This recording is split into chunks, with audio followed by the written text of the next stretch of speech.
ពី3ថ្ងៃហ្នឹងអាកាសធាតុរៀងធ្លាក់ភ្លៀងអលឹមសិចសិចអញ្ចឹងបងប្អូនហើយក៏នឹកឃើញថាចង់ធ្វើសឡមហូបណាដែលថាហត់ទឹកសឡទឹកស៊ុបរៀងក្តៅក្តៅអីអញ្ចឹងដល់ពេលអញ្ចឹងទៅមានអីមានលហុងនៅដើមមើលទៅសវល់នឹងរៀងពងមាន់ទៅក៏នឹកឃើញថាចង់ធ្វើជាស្ងោរស៊ុបលហុងជាមួយនឹងជើងជ្រូកអីអញ្ចឹងណាបងប្អូនចាជំរាបសួរសំណប់ចិត្តសំណប់បេះដូងបងប្អូនទាំងអស់គ្នាថ្ងៃហ្នឹងបងប្អូនទាំងអស់គ្នាមកជួបជាមួយនឹងជេលីម្ដងទៀតណាបងប្អូនចាហើយបងប្អូនមុននឹងចូលតាមដានខ្ញុំការធ្វើម្ហូបសូមបងប្អូនជួយ subscribe ក្នុង YouTube ខ្ញុំម្នាក់មួយផងណាលហុងហ្នឹងមើលទៅសាច់ក្រហមអញ្ចឹងបងប្អូនតែគឺថាអត់ជាទេគឺថាសាច់នៅក្រហមថាពេលយើងបេះមកថ្មីអញ្ចឹងណាបើសិនជាយើងបេះហើយទុកប្រហែលជា 4-5 ថ្ងៃដល់លហុងហ្នឹងសបល់ប៉ុណ្ណឹងវាអាចខ្លាយទៅជាទុនជាចង់វាទុំអីអញ្ចឹងបងប្អូនហើយពីនិយាយថាអូនិយាយថាសាច់ប៉ុណ្ណឹងគឺថាឆ្ងាញ់មែនតែនគឺថានិយាយរួមគឺថាសាច់លហុងហ្នឹងគឺថាឡើងផ្អែមហ្មងហើយពេលដែលយើងស្លអញ្ចឹងបងប្អូនគឺថាមិនបាច់ប្រើគ្រឿងអីច្រើនហ្មងទេថាប្រើតែបន្តិចហ្នឹងគឺថាចេញជាតិមកពីផ្លែលហុងហ្នឹងហ្មងហើយពិសេសបងប្អូនខ្ញុំចូលចិត្តណាស់ដូចថាស្ងោរស៊ុបជាមួយលហុងអីអញ្ចឹងគឺថានិយាយរួមគឺថាខ្ញុំដួសតែលហុងនឹងហូបទេចាហើយចាប់ដើមជាដំបូងឡើងគឺថាជាមួយខ្ញុំដាំទឹកជាមួយសូសជាមួយនឹងជើងជ្រូកសិនណាសម្រាប់ការដាំទឹកហ្នឹងគឺថាដាំឲ្យពុះសិនទៅដល់ពេលអញ្ចឹងទៅខ្ញុំបន្ថែមជាមួយលឹកក្រូចសើចជាមួយលឹកគ្រៃថែមជាមួយនឹងអំបិលបន្តិចទៅដើម្បីឲ្យ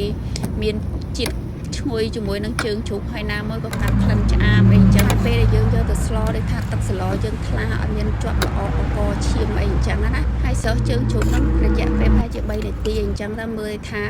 ជាមួយនឹងឈាមនឹងឲ្យអស់ឈាមអញ្ចឹងឲ្យដាច់ឈាមអស់អីអញ្ចឹងទៅក៏ស្រោមឡើងមកដល់ពេលជាបន្តទៀតមកខ្ញុំក៏ចាប់ដើមដាក់ជាមួយគ្រឿងឆាហើយដាក់ជាមួយខ្ទឹមសដើម្បីលីងជាមួយជើងជ្រូកនោះបង្កើនក្លិនបន្ថែមទៀតគឺថាកាន់តែឈ្ងុយថែមទៀតអញ្ចឹងណាបងប្អូនហើយបើសិនជាបងប្អូនបើមិនជិះធ្វើលីងអញ្ចឹងក៏បានដែរគឺថាដាំទឹកយកត្មងក៏បានដែរហើយចាំបងខ្ទឹមបងតាមក្រោយក៏បានដែរណាអត់ទេគឺថាខ្ញុំឲ្យតែពេលនិយាយរួមឲ្យតែពេលស្ងោរជាមួយនឹងជើងជ្រូកស្ងោរឆ្អឹងឆ្ងោរអីក៏ដែរបងប្អូនគឺថាខ្ញុំចូលចិត្តជាងគេជាមួយនឹងការលីងខ្ទឹមបបងខ្ទឹមនឹងតែម្ដងគឺថានិយាយរួមគឺថាបង្កើនជាមួយទឹកស្លយើងជាមួយសាច់ជាមួយអីហ្នឹងគឺថានិយាយរួមគឺថាកាន់តែឈ្ងុយហើយដាក់ជើងជ្រូកចូលទៅបន្ថែមមួយអំបិលបន្តិចជាមួយទឹកត្រីបន្តិចជាមួយប៊ីចេងបន្តិចស្ករបន្តិចអីអញ្ចឹងទៅបងប្អូនចាហើយបើនិយាយទៅសម្រាប់ស្លហ្នឹងគឺថាខ្ញុំចង់បានរសជាតិរៀងស្រាលសតុនអីអញ្ចឹងណាគេថាហត់ទឹកស្លក្តៅក្តៅអីអញ្ចឹងអូយបងប្អូនណានិយាយតែវាថាឆ្ងាញ់ហើយពីនិយាយថាមានកម្លាំងហើយគឺថាបែកញើសឡើងសាយពេញខ្លួនហ្មងណាបើសិនជាយើងប្រើទឹកស្លរៀងប្រៃពេកដូចថាយើងហូបមិនសូវជាបានច្រើនប្រហែលហើយជាចុងក្រោយបន្ថែមទៀតមកខ្ញុំក៏ថែមជាមួយម្រេចទៀតទៅបងប្អូនដើម្បីឲ្យបង្កើននិយាយរួមក្លិនកាន់តែឈ្ងុយហើយពីនិយាយថាជាមួយសាច់លហុងហ្នឹងគឺថាឡើងផ្អែមមែនតើណាបងប្អូនចាហើយសម្រាប់ការស្ល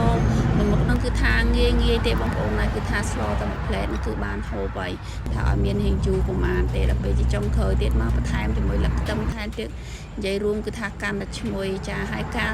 ធ្វើជាមួយនឹងម្ហូបស្ងោរជាមួយជើងជ្រូកលហុងរបស់ខ្ញុំមិននឹងមានតែប៉ុណ្្នឹងទេបងប្អូនចាអរគុណបងប្អូនរកការតាមដានវីដេអូរបស់ខ្ញុំហើយបើបងប្អូនចូលចិត្តនឹងការធ្វើម្ហូបសូមបងប្អូនទៅជួយ follow ខ្ញុំម្នាក់មួយផងណាបងប្អូនអរគុណបងប្អូនជូនពរហេងទាំងអស់គ្នាបាយបាយ